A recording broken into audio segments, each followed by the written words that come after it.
Hey players, happy Sunday. I hope you guys are having a footloose and fancy-free weekend, honey. We definitely are. Yesterday we took the opportunity to watch a movie in the pool. Now I'm gonna go ahead and keep it a stack with you, honey. Having this above ground pool is like having another woman in this house, honey. I gotta make sure her pH balance is not up or down, so that way she doesn't get BV. I declare, honey, it is a disgrace. Maintaining this pool is wreaking havoc on my pockets. If I had known that, I wouldn't have gotten it. But I digress, honey. Y'all go ahead and grab your tea and have a seat. Let's talk about some of the things that happened over this weekend. So leading off the weekend, President Biden sat down with George Stephanopoulos for about 22 minutes. Now, in my opinion, honey, about 20 of those minutes, George Stephanopoulos spent trying to convince President Biden to step aside, honey. He asked him about taking a cognitive test over and over again, honey, in which President Biden ultimately responded saying that he would not take a cognitive test because he does those type of things every single day. He actually told George Stephanopoulos, hey, why don't you come and keep my schedule? Now, like I said, honey, in my opinion, 20 of those minutes, George Stephanopoulos was trying to convince President Biden to step down, just rephrasing the question in different ways. But ultimately, President Biden said that he would not be stepping aside. Now, before the interview, Laura Loomer, y'all know who that is, honey, posted on Twitter that President Biden was having some sort of medical emergency on Air Force One. That definitely was not true, but it didn't stop a lot of the MAGA mice and frump and dump tank sniffers from spreading this, including Elon Musk. Also, President Biden did an interview with the Philadelphia radio station, and the host of the show was invited onto CNN, where CNN host Victor Blackwell asked her if the Biden campaign sent her questions to ask, in which she replied, yes, there was an approval process.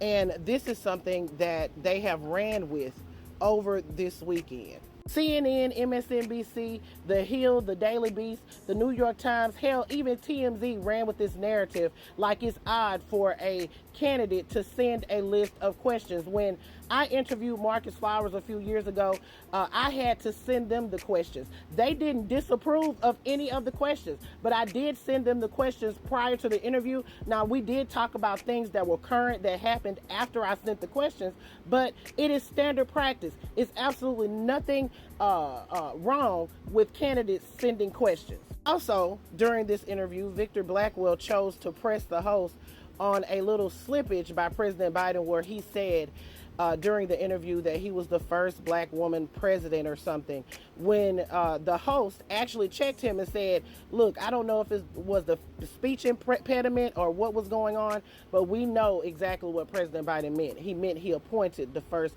black woman president. Speaking of Madam Vice President Kamala Harris, she was on stage at the Essence Fest this weekend, hammering home to the black voters that there is a lot on the line in this election. We have 122 days.